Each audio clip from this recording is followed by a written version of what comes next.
Hi everyone, so here's the next series of exercises in the series on correcting overpronation of the foot.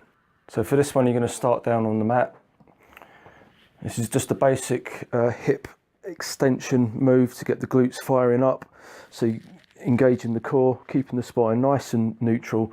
Have your feet about hip width apart, and then you just drive the hips up. Make sure you're driving with the glutes rather than pulling with the hamstrings or extending the lower back.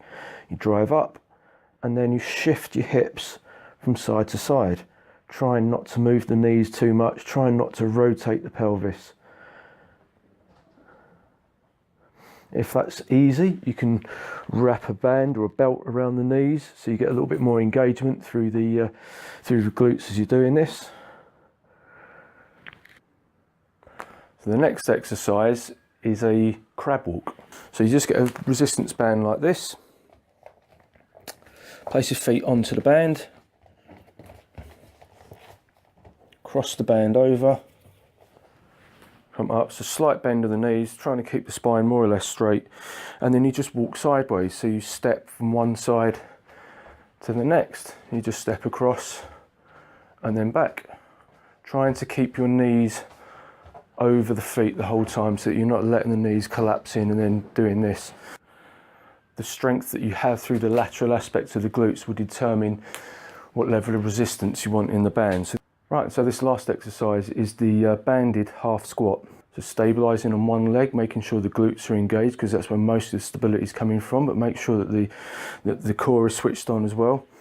And then you just do a half squat. Now the band is here, it's pulling the knee inwards. So again, we're putting the foot into a little bit of overpronation here, but the joints and the muscles have to resist that band, so we're getting a lot more engagement up the outside aspects here. You'll really feel this working through the perineals down here, so they kind of come down from the knee, down the outside of the leg, and they wrap underneath the foot.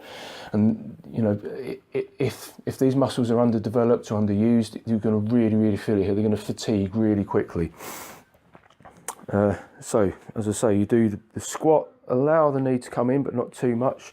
You're naturally going to try and decelerate it, and so that's what the lateral aspects of the glutes have to do here. Glute min and med are having to work hard, and the more stability you have through the entire glute complex, the better you're going to be at decelerating that pronation. It's also going to help you if you get IT issues, because the IT band is going to become tense to compensate for a lack of stability elsewhere. Same goes to the hamstrings. Tight hamstrings are often a consequence of poor stability elsewhere in the body. So by strengthening the weaker area, it helps to release the hamstrings. So you just do this as many times as you can. I'd say for starters, you're going to struggle to get to 10. It's going to really fatigue that ankle. You can increase the range of motion as you do it. You can turn it into a little bit of an arabesque. So just a little bit more of a hip hinge to get more of glute maximus involved. You can even add some rotation, and this is where it really challenges you. So the glutes have to work really hard here.